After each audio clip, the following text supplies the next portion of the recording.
श्रीमद् भागवत जी के 10वें स्कंध में लिखा है कि भगवान चींटी जितना बनना भी जानते हैं और भगवान पहाड़ जितना बनना भी जानते हैं। भगवान का ऐसा ही स्वभाव है। भगवान छोटे से छोटे बन जाते हैं और गोवर्धन को उठाकर भगवान गिरधारी के स्वरूप में भी हो जाते हैं। अणोन अणियान महतो महीयान, ऐसा लिखा है। अणोन अणियान, अणु कितना सा होता है, छोटा सा। भगवान बिल्कुल छोटे बन जाते हैं। बात सही है। भगवान जब भक्तों के समक्ष आते हैं तो बड़े भोले भाले आनंद देने वाला स्वरूप, बड़ा दिव्य स्वरूप भगवान का हो जाता है। भगवान जब किसी को दंड देने आते हैं तो भगवान नरसिंह का रूप भी ले लेते हैं।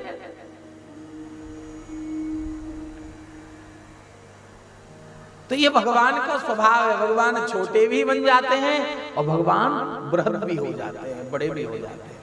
तो ऐसे ही भगवान की कथा का स्वभाव है। जैसा स्वभाव भगवान का वैसा स्वभाव भगवान की कथा का।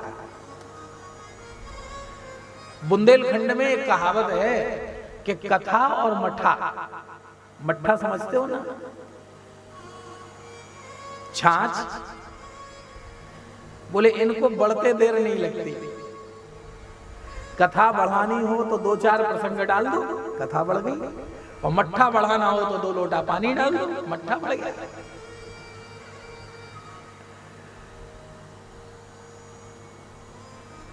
ज्यों केरा के पात में सो पात पात में पात, और त्यों वक्ता की बात में सो बात बात में बात। ये तो एक ऐसा वृक्ष है जिसकी शाखाएं बढ़ती रहती हैं, अक्षय वट की तरह है। और कथा जितनी भी बढ़ाओ, एक कथा में से दूसरी कथा, दूसरी कथा में से तीसरी कथा, ये ऐसे ही पत्रित फलित और पुष्पित होती रहती है। लेकिन हम थोड़ी सी चर्चा करें, थोड़ी थोड़ी चर्चा भी होती जाए और आनंद भी होता जाए।